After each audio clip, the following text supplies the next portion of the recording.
Selalu ada cara dan jalan Tuhan, amin. Tuhan gak pernah terlambat menolong kita, amin. Hari ini saudara, saya ingin kita membahas satu tema, yaitu daripada diam saja. Kenapa tema ini menjadi penting, Tuhan taruh di hati saya, bahwa seringkali kita sebagai orang percaya itu masuk di dalam tahap yang namanya diam saja. Diam saja itu bukan bicara tentang cari hadirat Tuhan, cari ketenangan, bukan. Diam saja itu pasrah, saudara. Udahlah Tuhan, daripada Tuhan gak tolong saya, tantangan makin sulit, kayaknya gak ada jalan keluar. Jadi saya pasrah aja, diam saja. Nah saudara, hal ini pernah dialami oleh Raja Yoram, saudara. Di dalam kitab 2 Raja-Raja pasalnya yang ke-7. Kita lihat dulu latar belakangnya saudara. Semua sudah dapat handout? Ya, handout ini penting untuk saudara bisa catat yang kosong di sini, nanti di layar warnanya kuning saudara. Jadi isinya sesuai dengan yang di layar ya. Biar tidak salah tangkap atau salah paham saudara ya. Kita lihat saudara latar belakangnya dulu. Kota Samaria, Samaria adalah ibu kota dari negara Israel, kerajaan utara saudara. Ya, saat itu dikepung oleh bangsa Aram. Bangsa Aram itu adalah bangsa yang kuat saat itu saudara. Dan bukan hanya dikepung, tapi di sini dibilang strategi pengepungan itu sengaja dilakukan untuk apa? Kalau saudara tahu, orang dulu daripada dia berperang dengan senjata, dia berperang dengan peralatan-peralatan militer atau perang waktu itu, mereka punya strategi yang sebenarnya sederhana tapi mematikan. Apa itu? Ngepung kota. Kenapa Samaria? Karena Samaria ibu kota. Sebuah bangsa akan hancur secara otomatis kalau ibu kotanya hancur, saudara. Ya, ibaratnya dengan Indonesia, kalau Jakartanya lumpuh, Indonesia lumpuh, saudara. Samaria sengaja dikepung untuk apa? Supaya orang-orang di dalam Samaria, di ibu kotanya Israel itu kelaparan saudara. Karena kalau ditutup, dikepung, mereka gak bisa keluar beli makanan. Yang dari luar makanan gak bisa masuk saudara.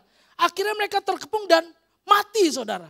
Dan saat itu terjadi, 2 Raja-Raja pasal 6 mengatakan ada sebuah kelaparan ekstrim. Saudara bisa tulis itu, kelaparan ekstrim. Kenapa ini penting saya kasih tahu buat saudara? Supaya saudara ngeh dengan kondisi saat itu. Sampai-sampai saudara ada kanibalisme di situ. Kanibalisme bukan cuma orang makan orang biasa, tapi orang tua makan anaknya saudara. Begitu sulit keadaannya saudara. Sampai orang tua tega makan anak saudara. Karena udah gak ada makanan. Mereka kelaparan. Cari cara untuk hidup. Ini hal yang terjadi. Saya rasa sampai hari ini gak ada kita yang mengalami tantangan seperti ini kan. Tapi seringkali tantangannya belum terlalu sulit. Kita udah nyerah. Kita udah pilih diem aja. Kita udah pilih pasrah aja. Udahlah Tuhan, kalau Tuhan mau tolong-tolong. Kalau enggak ya matilah. Tapi beda saudara. Dengan sikap dari 4 orang kusta. Karena kalau kita lihat saudara, di sini si ajudan dari Raja Yoram, ketika Elisa memberitahukan nanti besok katanya. Besok akan ada pemulihan dari Tuhan. 2 Raja-Raja 7 ayat 1 itu. Dia gak percaya. Dia bahkan menghina Tuhan. Dia bilang, kalau Tuhan bisa buka tingkap langit. Masa Tuhan bisa pulihkan? Gak mungkin. Saudara, saya mau kasih tahu begini. Yang membuat kita gak mengalami mujizat, bukan karena Tuhan tidak membuat mujizat, tapi karena kita menutup hati kita untuk mengalami mujizat. Amin. Jadi Tuhan itu masih bermujizat sampai hari ini. Tuhan masih berperkara kepada saudara dan saya sampai hari ini. Tapi ketika kita bilang, Tuhan kayaknya Tuhan sendiri aja udah gak bisa bantu. Itulah saatnya pintu tertutup.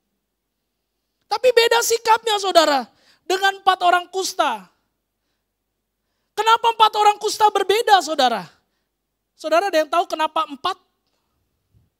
Ini cocokologi saudara. Tidak dibenarkan dalam ilmu hermeneutik. Cocokologinya berkata begini, 4 itu angka apa saudara? Orang Chinese bilang 4 angka sial. Si, angka mati. Tapi justru saudara angka mati ini yang tidak ada pengharapan ini yang berhasil membuat perubahan. Nah sekarang kebenarannya saudara. Orang kusta itu orang yang terpinggirkan. Kalau kita lagi ibadah, ada masuk orang kusta, maka kita keluar saudara. Kenapa? Karena najis. Menurut kitab Imamat, orang kusta itu adalah orang yang dikutuk sama Tuhan. Dan mereka berada di mana? Nanti kita bahas saudara. Mereka berada di pintu gerbang kota. Mereka gak bisa di dalam karena mereka najis, mereka ditolak. Tapi dengar baik-baik, bukankah seringkali dalam kehidupan kita, ketika firman Tuhan, ketika hamba Tuhan ngomong, kita udah bilang, gak mungkin Tuhan bisa lakukan mujizat, gak mungkin saya sembuh, gak mungkin Tuhan tolong keluarga saya. Seringkali Tuhan justru pakai orang-orang yang kita gak pernah anggap untuk memberkati hidup kita. Itu malunya 2 kali loh saudara. Malu pertama, kita malu sama Tuhan, kita marah sama Tuhan. Tapi malu yang kedua, Tuhan suruh bukan nabi lagi, kamu gak dengerin Elisa ngomong. Kamu gak percaya firmanku kata Tuhan, aku suruh 4 orang kusta untuk memberkati hidupmu.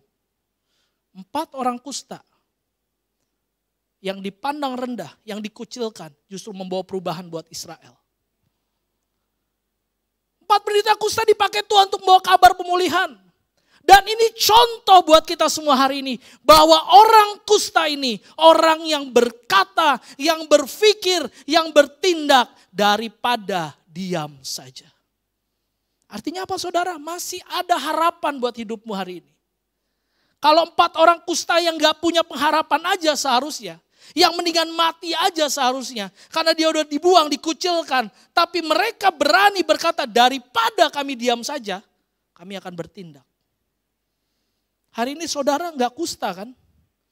Mungkin panu saudara ada sedikit. Tapi itu juga gak ketahuan.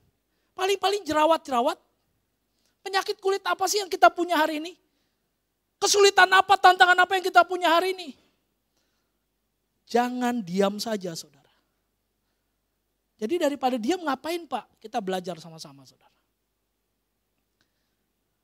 Yang pertama, saudara lihat di ayat 3 dan ayat yang keempat. 4 orang yang sakit kusta ada di depan pintu gerbang. Tadi saya bilang mereka gak bisa masuk saudara. Berkatalah seorang kepada yang lain, mengapakah kita duduk-duduk di sini sampai mati? Saudara boleh punya tantangan, saudara punya pergumulan boleh. Tapi jangan sampai kehilangan logika saudara. Jangan sampai gak bisa mikir lagi. Ngapain saya di sini? Cuma terima nasib. Orang yang paling kasihan dalam hidupnya adalah orang yang cuma terima nasib. Gak mau ngubah nasib, terima aja udahlah. Wajarlah saya gini aja, kapan majunya? Udahlah kamu terima saya aja, emang saya begini kok. Saya kan orangnya udah begini, suami ngomong sama istri. Siapa suruh kamu nikah sama saya? Dari awal saya udah bilang, saya cuma punya kamu. Saya gak punya yang lain. Benar-benar harafiah. Duit gak punya, kerjaan gak gablek. Ibu-ibu geser sama suami bilang, itu lu ya? Tenang, suami-suami jangan marah sama saya belain. Gantian dong, ibu-ibu sekarang. Ibu-ibu dulu bilang apa sama suaminya sebelum nikah? Aku akan selalu dampingi kamu kemanapun kamu berada. Ke mall iya. Ke supermarket iya. Tapi waktu suaminya sedang dalam pergumulan, sorry, urus sendiri. Kan udah gede. Mana saudara? Anak-anak bilang sama orang tuanya, aku akan membuat papa mama bangga sama aku. Belajar kagak. Minta beli skin terus. Tawa ya, yang ketawa ngerti ya? Tahu skin? Emang harganya murah skin? Anaknya minta skin Mobile Legend, istrinya minta skincare, suaminya miskin. Jangan ketawa, ngerti. Ini yang terjadi saudara. Tapi bisa gak kita berpikir ngapain kalau gitu? Anak muda, jangan karena orang tuamu gak punya duit biayain kamu kuliah terus kamu diem. Saya gak punya duit dari orang tua saya buat kuliah. Ada contoh, orang bisa sukses. Jangan kamu diam, udahlah, apa yang terjadi, terjadilah. Jangan saudara. Suami, jangan menyerah dengan keadaanmu. Udahlah ya, kita bersyukur aja ya. Bersyukur. Kerja kagak mau bersyukur. Ini suami-suami kayak gini nih, gak apa-apa cubit aja. Saya yang belain ibu-ibu. Tapi cubit aja ya, jangan yang lain-lain bahaya. Cubit aja dikit. Kamu ngegemesin, lebih lucu dari Doraemon. Bilang aja gitu. Kan Doraemon aja punya kantong ajaib. Kamu kantong kosong. Ayo, jangan berpikir, udahlah pasrah. Daripada diam saja, daripada nunggu mati, ayo bertindak. Duduk, artinya apa? Nggak bertindak, artinya apa? Menyerah pada keadaan. Kesannya rohani. Biar saya sama Tuhan saja yang tahu perkara ini. Lah, ya kamu sama Tuhan boleh, tapi kamu punya istri, punya anak. Kamu punya keluarga, jangan diem dong. Gereja ini butuh orang-orang yang semangat maini Tuhan. Gak bisa marah dikit ngambek, marah dikit ngambek. Gak bisa saudara. Sadar, mereka sadar diam sama dengan mati, melangkah masih ada harapan. Dan Tuhan menghargai langkah iman, bukan pasrah dalam ketakutan. Tahu gak saudara melangkah? Pak, saya udah gak bisa melangkah Pak. Saya cuma begini Pak. Makanya dibilang langkahnya dalam iman. Kita lihat saudara ayatnya. Apa yang dilakukan oleh 4 orang kusta ini. Jika kita berkata baiklah kita masuk ke kota, padahal dalam kota ada kelaparan, kita akan mati di sana. Ternyata saudara orang yang dikucilkan, orang yang dibuang, pikirannya jauh lebih baik daripada orang-orang lain. Dia bisa mikir loh, kalau saya masuk kota mati. Karena saya ada kelaparan. Dan jika kita tinggal di sini, di pintu gerbang, kita mati juga. Jadi sekarang marilah kita menyeberang ke perkemahan tentara Aram. Jika mereka membiarkan kita hidup, kita akan hidup. Dan jika mereka membiarkan kita mematikan kita akan mati. Kalau masuk kota pasti mati, diam di sini juga mati. Kalau di sana masih ada 50-50. Masih ada kesempatan. Harusnya suami mikir, cari. Gak bisa berpangku tangan diam. Istri-istri, bagaimana keluargamu dipulihkan? Dipikirin. Kalau saya diam di sini berantakan nih keluarga saya. Saya harus apa nih? Oh ke sana nih. Ya 50-50. Ikut seminar parenting project. Nanti kita sebentar lagi ada the parenting project batch kedua bulan Agustus. Ikut, jangan nunggu diem. Udah tahu keluarga berantakan, diam. Belajar, dipulihkan saudara. Tadi kita dengar kesaksian Bu Kesya.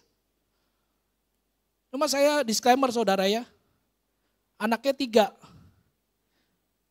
Yang 2 melayani saudara di sini. Jadi bukan itu kan. Jangan sampai nanti si Jos itu Jos ya. Yang marah-marah sama Tuhan Jos. Kasihan banget Jos gak salah saudara. Tadi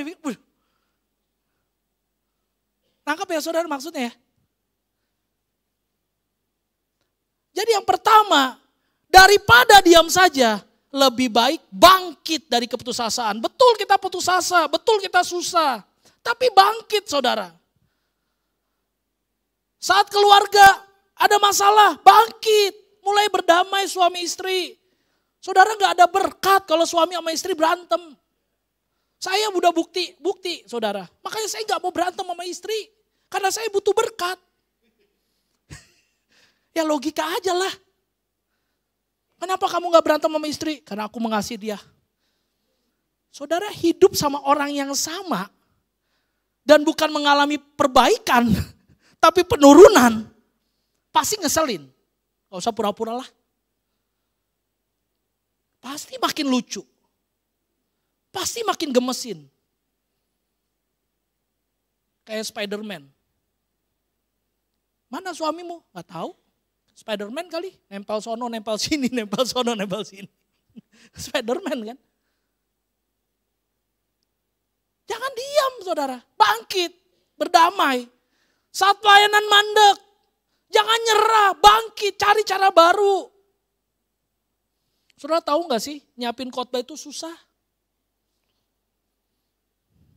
Saya pernah bilang bulan lalu kan, masih ingat gak? Apa yang saya janjikan sama saudara? Rambut. Supaya saudara gak bosan lihat saya, karena muka gak bisa dirubah. Body begini-begini aja. Yang bisa diganti apa? Gaya rambut. Saya gak peduli mau rambut tambah cakep atau tambah jelek, biarin aja, yang penting ganti gaya. Cari cara baru, supaya saudara gak bosan sama saya. Bagaimana saya bisa belajar, nyajikan firman Tuhan yang sesuai dengan firman Tuhan yang Tuhan mau. Jadi saya gak bohongin saudara. Hati-hati saudara, banyak pengkhotbah itu nipu saudara. Hati-hati loh. Saudara percaya Tuhan bisa tolong saudara? Saudara percaya Tuhan yang sama yang dulu membangkitkan Zakius, itu membangkitkan hidup saudara hari ini? Amin? Ada yang amin lagi. Saya bohongin saudara loh. Yang bangkit siapa? Ih, jangan amin, amin, haleluya, haleluya. Ditipu mau. Makanya mimbar ini saya jaga benar-benar saudara. Saya gak mau kasih makan jemaat, kasih makan umat, kasih makan domba. Ya enggak. Mencret ada juga. Saya punya tanggung jawab. Cari cara, bagaimana? Kok gini-gini doang kita pelayanannya? Gimana ya? Jangan pasrah. Ini bangku-bangku banyak yang kosong nih. Karena apa? Liburan. Makanya kemarin orang yang posting liburan yang gak datang gereja, saya gak like. Saya cuma komen, liburan hati-hati dipanggil Tuhan. Serem banget ya. Ini gembala apa nih serem banget. Enggak, bercanda saudara. Enggak bercanda maksudnya. Kalau bangku kosong, gimana nih supaya bangkunya penuh? Atau paling enggak gimana supaya kelihatan penuh? Take out lah bangku yang kosong lah. Supaya kelihatannya penuh. Terserah cari cara. Home-nya, kok gini-gini ya home saya ya. Kok gak bertumbuh ya. Bukannya multiplikasi, malah tiplakasi multi. Artinya terbalik saudara. Ya cari cara ketua home, jangan diam. Saat rohani kering, jangan nunda, bangkit dan alami Tuhan lagi. Waktu nyanyi Tuhan Yesus baik, masih gak kita connect sama Tuhan yang baik itu? Kalau enggak bakal relevan saudara. Tuhan Yesus baik, tapi hati kita enggak pas nih sama Tuhan nih. Ya enggak bisa mau jempol naik, pati jempol, pinjam jempol orang. Tetap aja enggak ngalamin Tuhan baik. Lebih baik bangkit dalam iman daripada mati perlahan dalam ketakutan. Amin. Saudara tahu musuh iman apa? Takut. Makanya ketakutan itu enggak ada sebenarnya di kamus orang percaya. Pak, tapi saya bisa takut Pak. Benar. Tapi kalau ketakutan itu menguasai hidup saudara, maka iman saudara pasti lemah. Sebab orang beriman ada orang yang enggak takut. Bukan waspada ya saudara, ya waspada perlu, tapi takut jangan. Ayat 5-8, lalu pada waktu senja yang kedua saudara. Waktu senja bangkitlah mereka masuk, garis bawahi kata senja. Senja itu kan antara siang sama malam saudara. Ya, ini saat-saatnya orang tuh gak concern sebenarnya saudara. Gak ada konsentrasi di situ saudara. Tapi mereka gak nunggu. Mereka langsung masuk ke tempat perkemahan orang Aram. Menurut saudara, ini menurut saudara. Kira-kira berapa banyak tentara Aram yang berkemah di sekitar kota Samaria? 100? Lebih. 500? Lebih. 1000? Lebih. Puluhan ribu saudara yang ada di situ. Yang masuk berapa orang? 4. Udah gitu bukan orang normal. Orang penyakitan, kusta. 4 ngelawan puluhan ribu, bunuh diri. Benar? Tapi enggak, mereka melangkah saudara. Masuk. Dan ketika mereka masuk sama-sama baca apa? Tampaklah tidak ada orang di sana. 80% apa yang kita takutkan tidak pernah terjadi. Wah, anakku gak bisa sekolah nih. Gak bisa kuliah. Maaf ya nak. Tapi aku mau kuliah Ma. Ya udah, Udah ya nak? Udah ya nak? Gak usah sekolah? Udah ya nak. Dia udah senang kirain ke Bali. Enggak, ternyata gak usah sekolah, gak usah kuliah.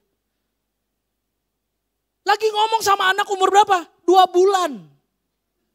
Dia masih maafin mama ya, maafin papa ya. Papa mama gak bisa biayain kamu sekolah. Dia ngerti juga kagak. Kita udah ketakutan. Itu yang terjadi. Padahal waktu masuk menghadapi tantangan itu dengan baik, tidak ada orang di sana. Ternyata gak semenakutkan yang kita pikir. Kalau kita udah masuk, kita udah melangkah, tidak semenakutkan itu. Senja waktu ketidakpastian, situasi yang belum jelas. Tapi mereka melangkah dengan iman dan Tuhan bekerja. Saudara mau tahu kenapa nggak ada orang di sana? Kita baca ayatnya saudara. Sebab Tuhan, ayat 6, ya poin kedua tadi tulis. Ini saudara, lebih baik melangkah dalam iman. Kenapa nggak ada orang di sana? Kenapa kosong perkemahan tentara Aram itu? Kita lihat ayat 6 saudara. Sebab Tuhan telah membuat tentara Aram itu apa? Mendengar bunyi apa? Kereta. Bunyi kuda. Bunyi tentara yang besar sehingga berkatalah yang seorang kepada yang lain. Sesungguhnya Raja Israel telah mengupah raja-raja orang Het, raja-raja Misraim melawan kita supaya mereka menyerang kita. Halo. Itu Raja Yoram lagi ketakutan di kota Samaria. Lagi ketakutan di istana. Aduh gimana nih udah kelaparan, gimana nih bakal hancur, gimana nih bakal kalah. Boro-boro kirim pasukan, boro-boro kerjasama sama negara lain atau bangsa lain. Orang gak punya duit, siapa yang mau kerjasama sama yang gak punya duit? Tapi mereka mendengar apa? Ada bunyi kereta, bunyi kuda, bunyi tentara yang sangat besar katanya. Sampai saking menakutkan kejadian itu. Begitu nyata di pendengaran mereka, mereka ngapain? Kabur. Padahal yang datang cuma berapa orang? 4 orang dan orang sakit yang datang. Saudara dengar baik-baik. Apapun tantangan kita hari ini. Apapun pergumulan hari ini, silakan sebutkan. Bahasa Yunani you name it. Ngerti gak saudara? Betul ya? Jangan sampai salah, ntar udah you name it, udah bagus, salah lagi. Apapun yang bisa saudara namakan tentang masalah dan pergumulan saudara itu. Dengar baik, ketika kita melangkah dalam iman, yang bekerja bukan saudara, tapi Tuhan. Anak-anak muda, jangan lihat orang tua, lihat Tuhan. Siapa yang bisa biayai kamu? Tuhan. Tuhan bisa pakai orang tua, tapi Tuhan bisa pakai beasiswa. Tuhan bisa pakai orang tua, tapi Tuhan bisa pakai yang lain.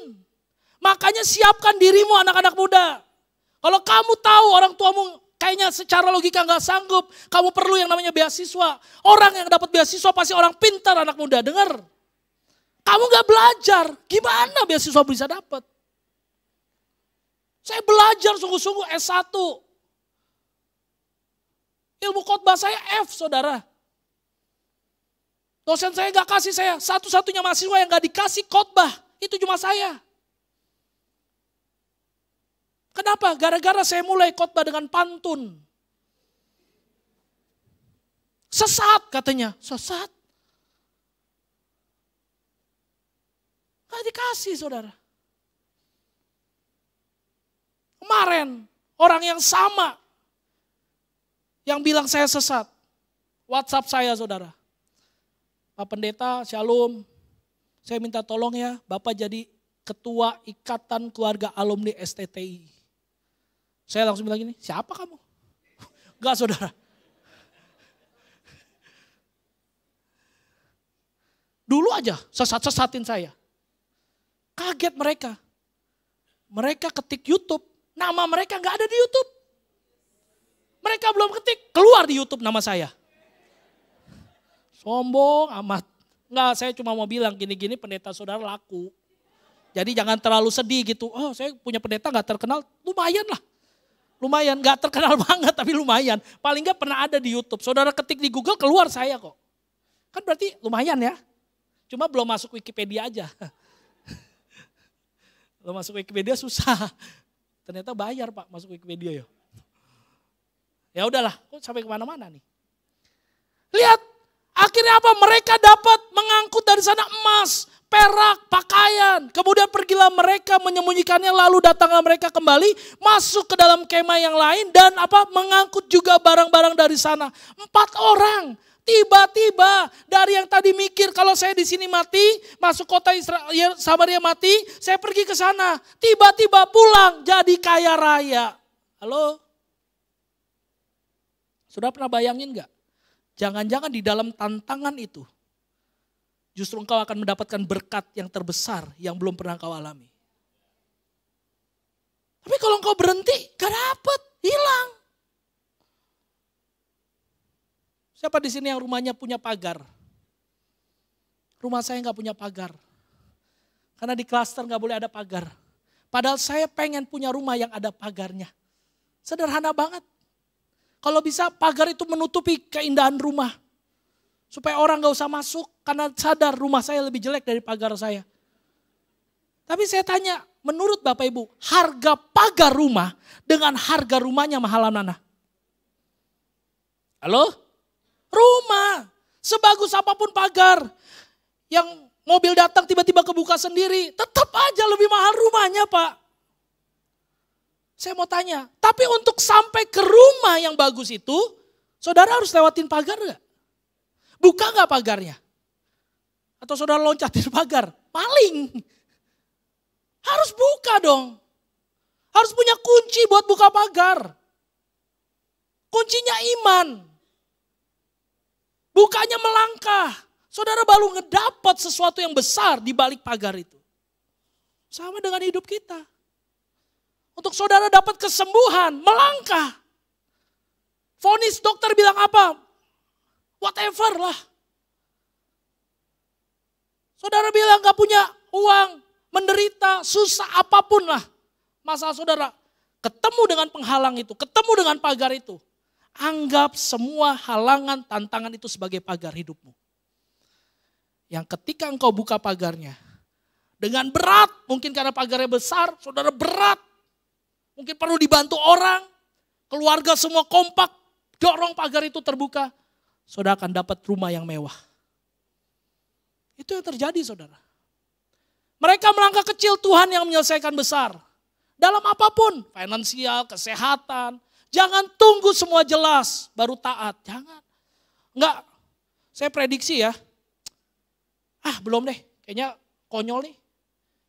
Orang kusta tadi, 4 orang tadi. Dia cuma mikir sederhana saudara.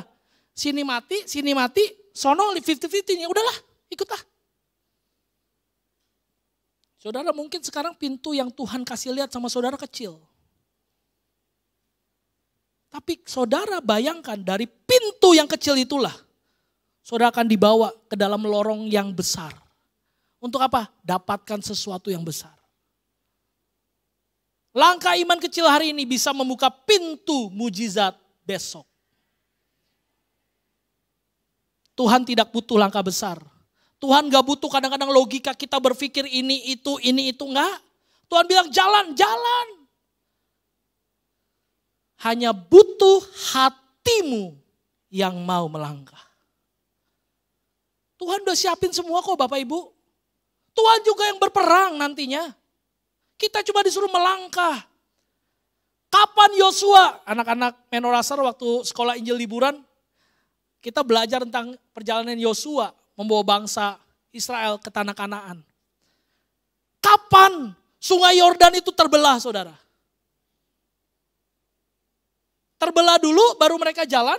Enggak, Alkitab catat ketika kaki para iman pengangkut tabut itu menyentuh air dari sungai Yordan, maka sungai Yordan itu terbelah. Berarti terbelah dulu atau langkah dulu? Langkah dulu. Jalan dulu. Tuhan yang berperang buat kita saudara.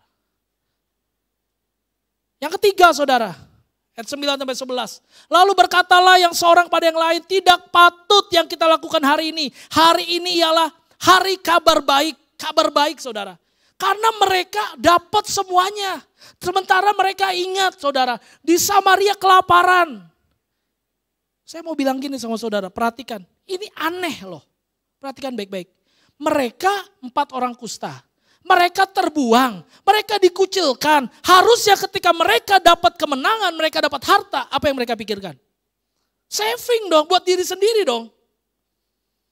Ngapain mereka mikir buat jadi berkat? Ternyata kebenarannya begini Bapak Ibu. Catat baik-baik dalam hatimu. Kalau engkau orang yang diberkati Tuhan, engkau orang yang ditolong Tuhan, engkau gak punya rasa sakit hati. Engkau gak punya dendam. Sekalipun itu orang dulu yang buang saya, orang yang nyakitin saya. Waktu saya diberkati, tugas saya adalah memberkati dia. Gak ada urusan, dia mau nyakitin saya berapa banyak. Tapi karena saya udah terima dari Tuhan banyak banget, saya kasih, saya bagi. Berapa banyak orang nyakitin hidup saudara. Tapi ketika saudara diberkati, bisa gak saudara memberkati orang yang pernah nyakiti saudara itu? Ini yang dilakukan sama 4 orang kusta. Kita ini tinggal diam saja, gak mau mereka. Mereka balik. Marilah kita pergi menghadap untuk memberitahukan hal itu ke istana raja. Kasih tahu ternyata yang mereka takuti selama ini tuh gak ada, kosong, melompong. Banyak harta ditinggalkan sama orang Aram. Saya mau tanya, waktu mereka putuskan hal ini, mereka udah sembuh dari kusta belum? Belum, Alkitab gak catat. Berarti kan punya kemungkinan ketika mereka hadap ke raja, raja bilang apa? Najis, najis, najis, najis, najis. Saudara sering gak dalam hidup kita mau bantu orang, tapi orang najisin kita. Kita mau bantu nih, dia orang susah nih. Dia udah pernah nyakitin kita, tapi karena kita tahu kasih Tuhan besar sama kita bantu. Bukannya bersyukur, dia bilang apa? Ih najis lu, gua gak perlu bantuan lu. Tapi itu pun gak menghentikan mereka untuk pergi. Mereka gak mau simpan kabar baik. Ini bicara juga tentang Injil saudara. Injil itu kabar baik. Saudara yang sudah diselamatkan Tuhan, kita semua pendosa yang harusnya gak dapat kasih karunia Tuhan tapi dapat. Jangan egois. Kasih tahu sama orang lain. Sebab dunia lagi kelaparan rohani. Dunia butuh saudara yang sudah terima kabar baik untuk pergi keluar dan beritakan kabar baik itu. Kamu tahu Yesus, kamu punya kabar baik. Jadi jangan ngomongin harta doang saudara, jangan ngomongin berkat duniawi doang. Kalau kita gak bisa memberkati secara materi, berkati secara firman. Berkati secara Injil, bagikan itu. Bersaksi itu sederhana. Cerita apa yang Tuhan sudah buat dalam hidupmu. Makanya saudara, kalau saudara gak intim dengan Tuhan, gak punya cerita-cerita sama Tuhan, saudara mau saksikan apa? Kenapa Bu Kesia tadi bisa ngomong tiba-tiba teringat? Karena dia punya cerita sama Tuhan. Nah saudara, Pak saya susah Pak, saya gak ngerti Pak mau ngomong apa. Pertanyaan saya cuma satu, kamu sama Tuhan serius gak? Masa gak ada cerita sama Tuhan? Masa Tuhan gak pernah bikin baik sama kamu? Orang yang tahu diri bagaimana Tuhan mengasihi dia, itu orang yang akan bawel untuk cerita kebaikan Tuhan kepada orang lain. Jangan suka ngomongin kesusahan kita. Orang gak akan bantu, percayalah. Kecuali saudara ceritanya di breakthrough night nanti hari Rabu. Kita doain sama-sama. Itu pun paling cuma doain. Saya mau ngomong apa adanya lah. Tapi bagikan berkat itu saudara. Apa yang Tuhan punya. Yang Tuhan sudah berikan kepada saudara. Alirkan itu. Mereka pergi lalu berseru kepada penunggu pintu gerbang kota dan menceritakan kepada orang-orang itu katanya, kami sudah masuk ke tempat perkemahan orang Aram dan ternyata tidak ada orang di sana dan tidak ada suara manusia kedengaran, hanya ada kuda dan keledai tertambat. Malah dapat kuda, dapat keledai. Para penunggu pintu gerbang menyerukan dan memberitahukan hal itu ke istana raja. Artinya yang ketiga, daripada diam saja, lebih baik memberitakan. Saya undang para pemain musik, tim pujian, penyembahan boleh naik. Jangan menunggu untuk bersaksi, mulailah kapan? Sekarang. Kita simpulkan saudara. Jadi apapun tantanganmu hari ini, apapun pergumulanmu hari ini, daripada kamu diam saja.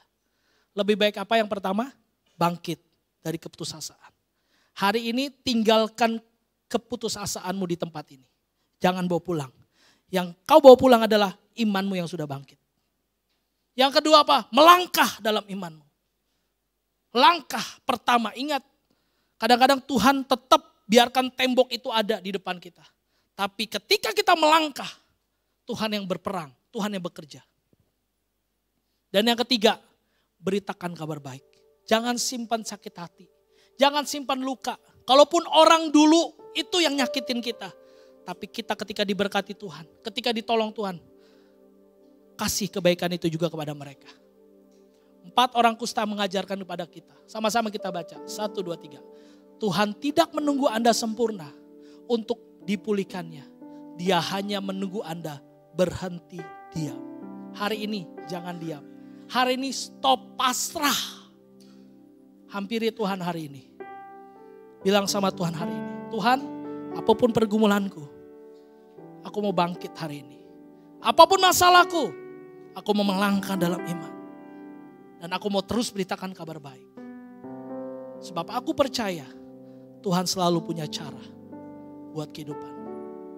Kita angkat pujian ini sekali lagi.